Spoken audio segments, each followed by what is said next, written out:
एक बार बुद्ध अपने भिक्षुओं के साथ भिक्षाटन के लिए किसी गांव की तरफ जा रहे थे। तभी अचानक बुद्ध के पैरों में कांटा लग गया। कांटा इतना तीक्ष्ण था कि चुभते ही रक्त की धार निकलने लगी। बुद्ध के भिक्षु ने रक्त को रोकने के लिए एक कपड़ा फाड़कर बुद्ध के पैर पर बांध दिया। इस घटना को कुछ लोग देख रहे थे जो कि बुद्ध से ईर्ष्या करते थे। उन्होंने बुद्ध से कहा, हम तो तुम्हें परम ज्ञानी समझते थे, लेकिन दर्द को तो तुम भी सहन नहीं कर सकते हो। तुम पाखंडी हो और ये हमने सिद्ध कर दिया है। ये कांटे हमने ही बिछाए हैं। इस गांव में तुम्हारा स्वागत नहीं, तिरस्कार होगा। इस गांव में तुमको कोई भिक्षा नहीं मिलेगी।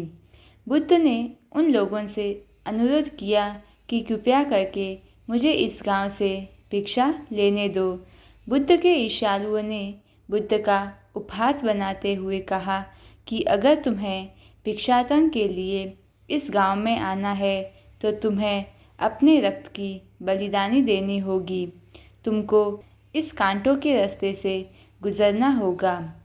भगवान बुद्ध ने उनकी चुनौती को स्वीकार कर लिया और कांटों के रास्ते से चलने के लिए अपने कदम बढ़ाने लगे। बुद्ध मुस्कुराते हुए कांटों पर चलने लगे।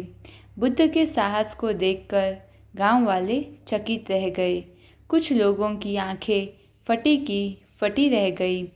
गांव वाले सोचने लगे कि बुद्ध भिक्षा के लिए दूसरे गांव भी जा सकते थे, तो फिर कांटों पर चलकर क्या साबित करना चाहते हैं।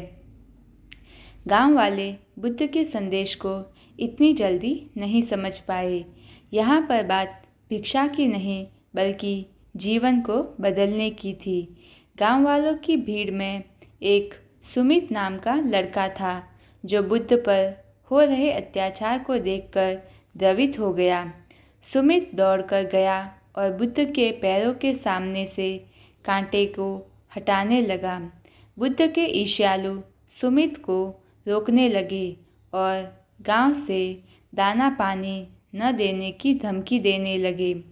सुमित ने किसी की न सुनी और कांटों को हटाते हुए बोला, हे भगवान, आप इन लोगों के लिए अपने आप को कष्ट मत दीजिए। आप गांव में प्रवेश कीजिए। बहुत सारे लोग आपको भिक्षा देने के लिए आतुर है। बुद्ध ने सुमित को अपने पास बुलाया और आशीर्वाद देने लगे। सुमित पीछे हट गया और बोला, हे भगवान, आप मुझे छूकर अपने आप को अपवित्र और दूषित न करें। इस पर महात्मा बुद्ध ने कहा, तुम अपने आप को दूषित क्यों कहते हो? स्पर्श से कोई कभी दूषित नहीं होता है। मनुष्य तो लोभ, लालच, घृणा, ईर्ष्या से दूषित होता है। तुम्हारे अंदर तो प्रेम भरा है। तुम दूसरों का सुख चाहते हो। तुम तो पवित्र हो। बुद्ध के बोल सुनकर कुछ लोग बोले, तुम तो अपने आप को बड़े ज्ञानी कहते हो। तुमको तो जाति का कोई ज्ञान ही नहीं है। तुम पाखंडी हो। इस पर बुद्ध बड़े ही शांत स्वभाव से कहते हैं कि मानव से मानव की मानवता छीनना पाखंडी की निशानी है। मुझे पाखंडी बोलकर यदि आपको संतोष मिलता है तो मेरे लिए दुख का कोई विषय नहीं है।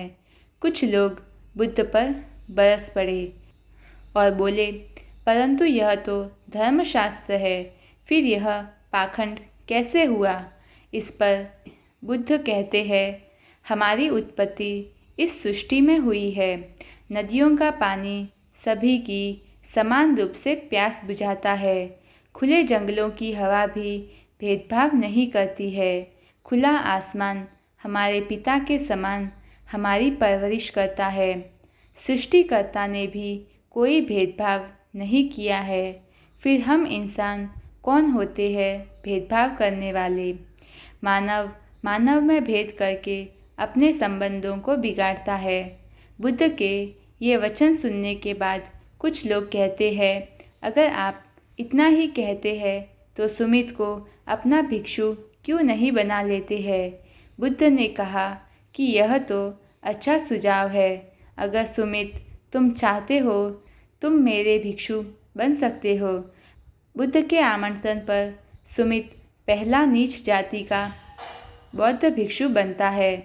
इस पूरे विवरण में केवल सुमित का ही जीवन नहीं बदला, बल्कि सभी लोगों का जीवन रूपांतरित हो गया।